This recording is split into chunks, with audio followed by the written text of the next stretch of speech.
The air on that bitter morning in 1945 was so cold it felt like swallowing razors. I've been in some of the world's most unforgiving environments, from the Arctic Circle to the high peaks of Everest, and I know that kind of cold. It's a cold that doesn't just chill you, it seeps into your bones, slows your mind, and makes every piece of metal feel like a block of ice. For the American soldiers hunkered down in the frozen mud of the Ardennes forest, this was their reality. They were outnumbered, outgunned, and felt the icy grip of desperation closing in. Survival here was measured in minutes, not days. Every snap of a twig, every distant rumble, could mean the end.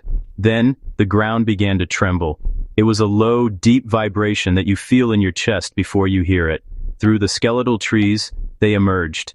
The German Tiger tanks. These weren't just tanks. They were legends, steel beasts weighing nearly 60 tons, armed with cannons that could punch through anything the Allies had. Seeing them crawl out of the mist, their engines growling like angry predators, must have been terrifying.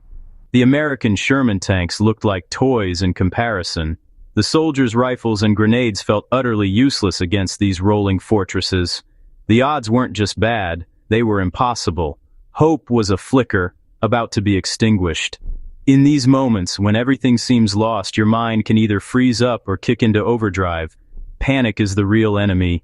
I've seen it happen on expeditions. A simple mistake becomes a catastrophe because fear takes over.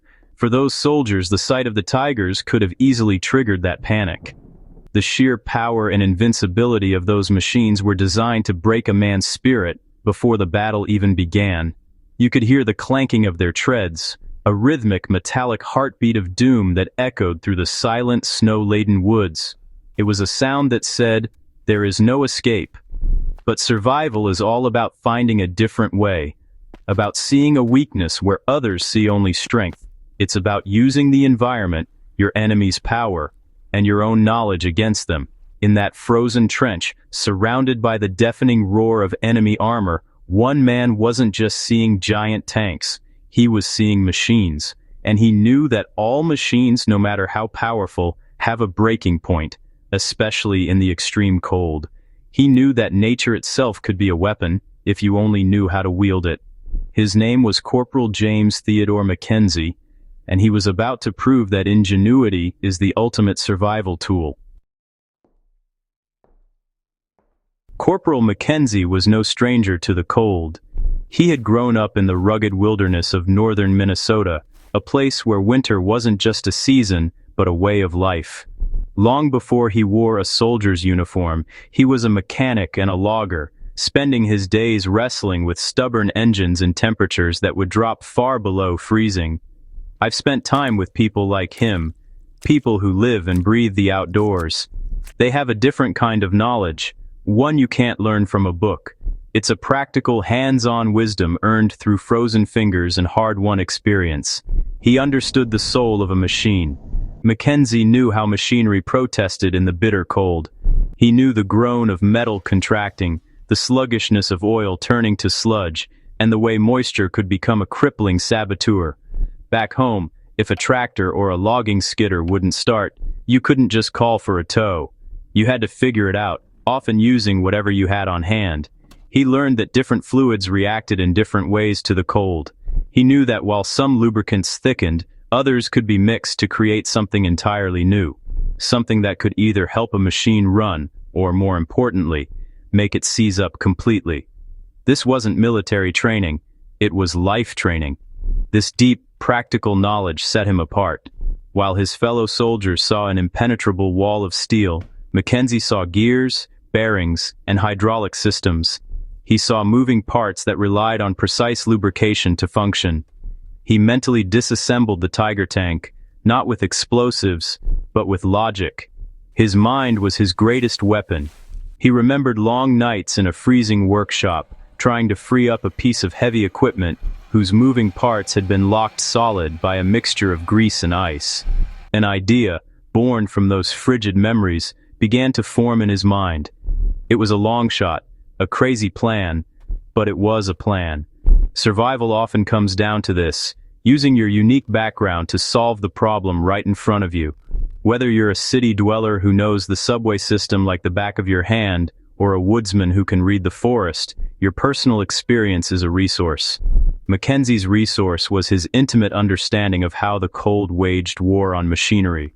He wasn't thinking like a soldier anymore. He was thinking like a Minnesota mechanic.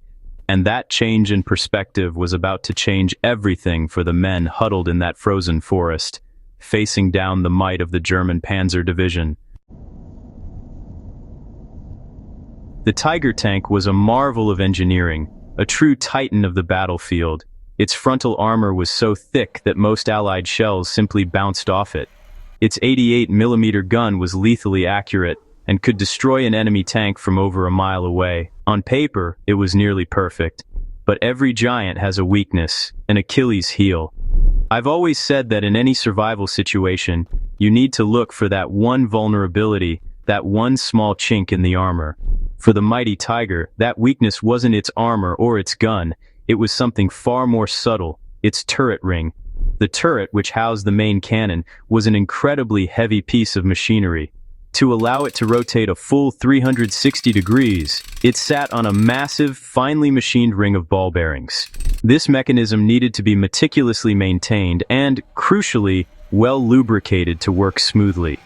The German engineers had designed a complex system, but they hadn't fully accounted for the punishing effects of the extreme Russian and Ardennes winters.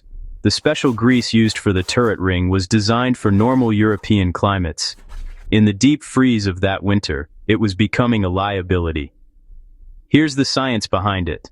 All lubricants have a viscosity, which is a measure of their thickness. As the temperature drops, most oils and greases become thicker, like honey turning to molasses in a refrigerator. The German grease was already thick, and in the sub-zero temperatures, it became incredibly stiff and gummy. This made it extremely difficult for the turret's hydraulic motors to turn the massive weight of the gun in steel. The crew would have to fight just to aim their weapon, a critical delay in the heat of battle.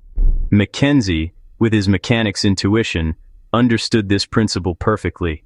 He saw the Tiger's greatest strength, its powerful, rotating turret, as its greatest vulnerability. What if he could make that thick grease even worse? What if he could introduce a substance that would not just thicken it, but effectively turn it into a powerful, gritty adhesive? The goal wasn't to blow the tank up, but to paralyze it. A Tiger that can't aim its gun is just a 60-ton steel coffin.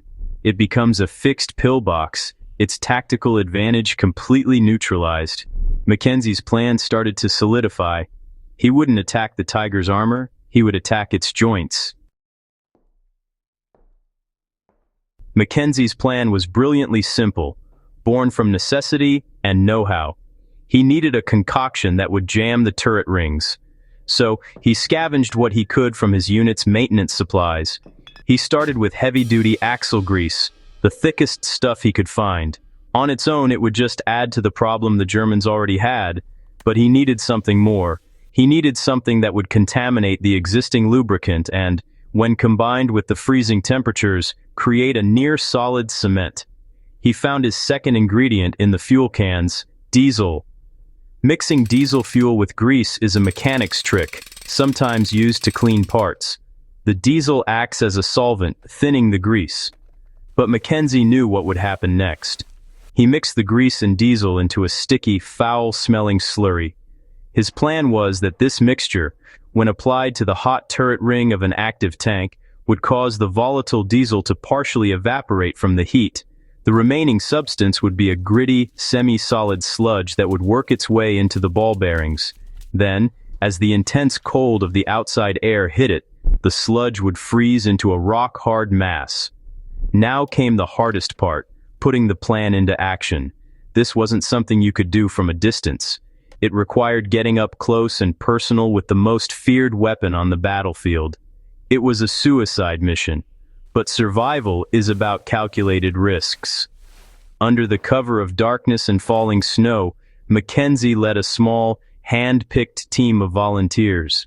They carried buckets of his sticky creation, their hearts pounding in their chests. Every step was a gamble. A single misstep, a loose piece of rock underfoot, could alert the tank crews.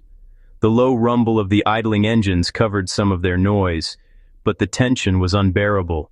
Creeping up to the hulking silhouettes of the resting Tigers, they moved like ghosts in the night. The tanks were parked in a defensive circle, their crews likely inside trying to stay warm. McKenzie and his men worked fast, their movements precise and practiced. They smeared the greasy paste all around the base of the turrets, forcing it into the narrow gap between the turret and the hull. It was a messy, nerve-wracking job. They weren't planting explosives. They were performing crude battlefield surgery on a sleeping giant. With their work done, they slipped back into the darkness, leaving their sabotage to be completed by the one ally they could count on, the bitter, biting cold. When dawn broke, the German counterattack began. The Tiger engines roared to life and the steel beasts began to advance. The American soldiers braced for the worst. But then, something incredible happened. As the German commanders gave the order to traverse their turrets and aim, nothing happened. The motors strained, gears whined, but the turrets were frozen solid. Mackenzie's greasy concoction, hardened by the night's deep freeze, had turned the finely tuned turret rings into immovable blocks of frozen sludge. The mighty Tigers were crippled, their main guns pointing uselessly in whatever direction they had been left in. The tide of the battle turned in an instant. The American Sherman tanks, though outgunned, were now facing an enemy that couldn't fight back effectively. They could now maneuver around the paralyzed Tigers, firing at their weaker side and rear armor. The fearsome predators had become helpless prey. The German attack faltered and then broke, forced to retreat, leaving behind several of their prized and now disabled tanks. A small unit of American soldiers facing impossible odds had achieved a stunning victory. It wasn't one with bigger guns or thicker armor, but with a bucket of grease and the ingenuity of one man who understood the cold. This incredible story is more than just a piece of history. It's a masterclass in survival and problem solving. The lesson is timeless. Know your environment and understand your tools and your enemies. Whether you are facing a mechanical breakdown in the wilderness or a daunting challenge in your daily life, the principle is the same.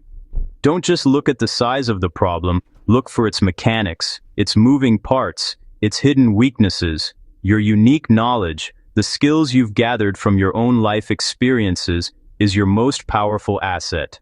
Never underestimate it. Ultimately, Corporal McKenzie's story is a testament to the power of human innovation. It proves that courage isn't just about facing danger head-on. It's about thinking differently when everyone else sees a dead end. In war, in the wild, and in life, the ability to adapt, improvise, and overcome is what separates failure from survival. When the odds are stacked against you and the situation seems hopeless, remember the lesson forged in the ice of 1945. The right idea, fueled by determination, can freeze even the mightiest of giants in their tracks. Never give up.